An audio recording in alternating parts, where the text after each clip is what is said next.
Hey everybody, so I wanted to have a little bit of a vulnerable moment with you guys today because this is something that I think I've seen people struggle with, and it's something that I struggled with, and I just want to share it with you guys. If you are in circles where the people who are close to you don't inspire you, so you're looking around you and there's nobody who is doing things that you want for yourself in terms of success, in terms of whether it's spiritual, just spiritual growth, or career growth, or business growth, whatever it may be, whether it's relational, where they just have amazing relationships and you can learn from that, then you need to start thinking about getting people in your circle who inspire and challenge you, because you cannot be, if you're in circles where you're the best at everything, where if you look around, your career is um, the one that's the most ahead. Your business is doing the best. Um, your parenting or your spiritual life, you are at the top of that too. If you look in your circle and you are at the top of, um, how can I say it? If you are above everyone else, then you need to get people who are going to challenge you, who are doing better than you, and who have more experience, and you can learn something from them. Okay. Now what happens is, and this is so, first of all, I just want to put a disclaimer that this is such it's a very normal thing for you to feel jealous of somebody who is doing better than you. Okay. There's a fantastic thing that I watched. It was a teaching that I watched by TD Jakes called Provoked. I think it's called Provoked to Jealousy or something like that. And I used to feel really terrible if if I had jealous feelings towards somebody who I felt was doing better than me in any area of their lives. And especially if they had something that I wanted, or I was praying for or trusting for, there would be times where I would feel some kind of way. And when I watched that teaching about just how sometimes we will be provoked to jealousy watching somebody having something we want or something we're aspiring to. This is not to mean, this is not the same as envy. So it's not wishing that person to lose what they have so you can have it. That's just plain evil. That is plain evil. God will never bless that.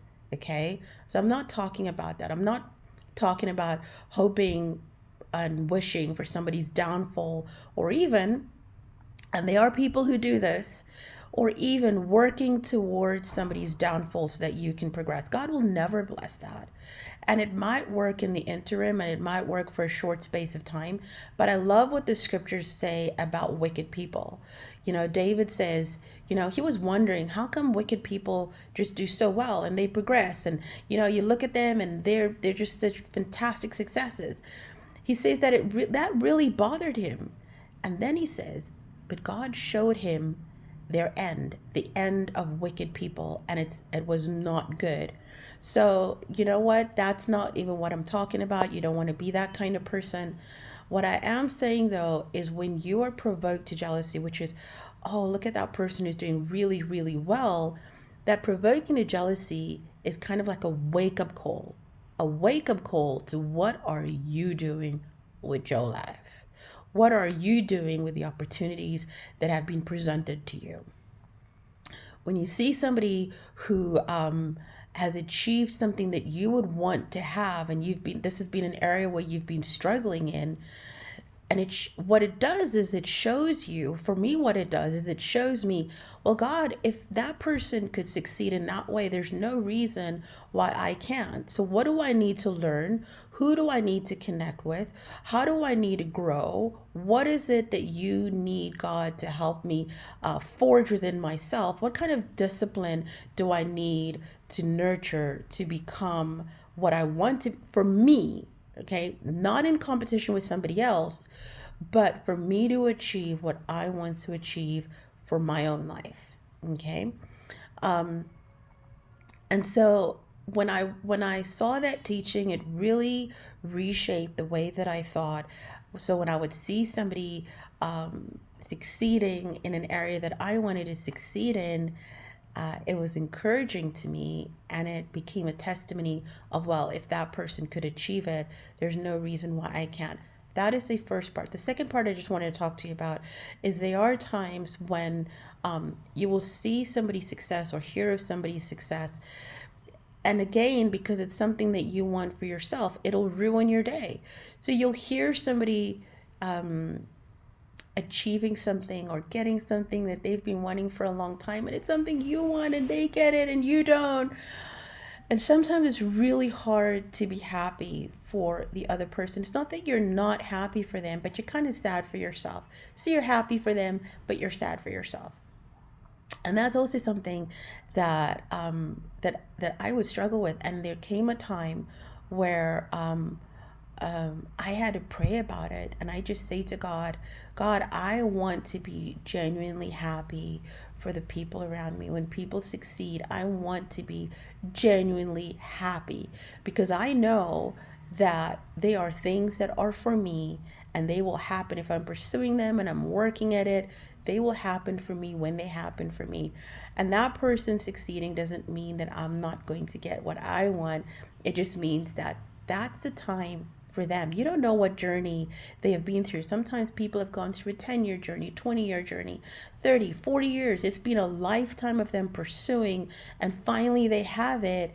And so you don't know the journey that they have suffered and gone through and worked through for them to get to where they're at. It's not your journey, right? And so even though sometimes I would know this at the back of my head, I would still feel some kind of way. And so I knew that I didn't want to be that kind of person who would be where if I hear of somebody achieving something, it ruins my day. And here I am feeling sorry for myself. And when is it going to happen for me? And now instead of being happy for them, I'm devastated, because I'm just like, when is my breakthrough going to come? And I had to pray and just ask God to help me and to change my heart. And it's been amazing. God is amazing, you guys. God is amazing. It's like what I said in my other video. You can pray about everything. I prayed about this. And I have seen God where I will see people get breakthrough in an area where I want to get breakthrough, and I haven't gotten breakthrough yet. And I'm over here thinking, I want that to happen for me. But you know what? God has changed my heart, and I can be genuinely happy for them while I am waiting for my breakthrough to come. That has been supernatural. And so I just want to encourage you today. I just want to encourage you, number one, if you see somebody achieving something and you feel jealous, it could be a provocation that, hey, what are you doing? Wake up, move. You need to get going with what you're supposed to get going with. Number two, if you feel envious in some kind of way where it ruins your day when somebody else succeeds, or they have something happen for them that you want to happen for you, and you feel terrible about it, that is something you need to put at the feet of Jesus, because he can deliver you from that. He doesn't want you walking around having a miserable day because somebody else succeeded. The Bible says that God takes pleasure in the prosperity of his people. And so as his children and as his people, we should take pleasure in the prosperity of people around us, knowing that our prosperity, what we want to happen, first of all, we are blessed right where we are. If you look at how many things God has blessed you with, you are blessed. But while you're waiting for that very specific breakthrough, you can take pleasure in the prosperity of others. I send you so much love.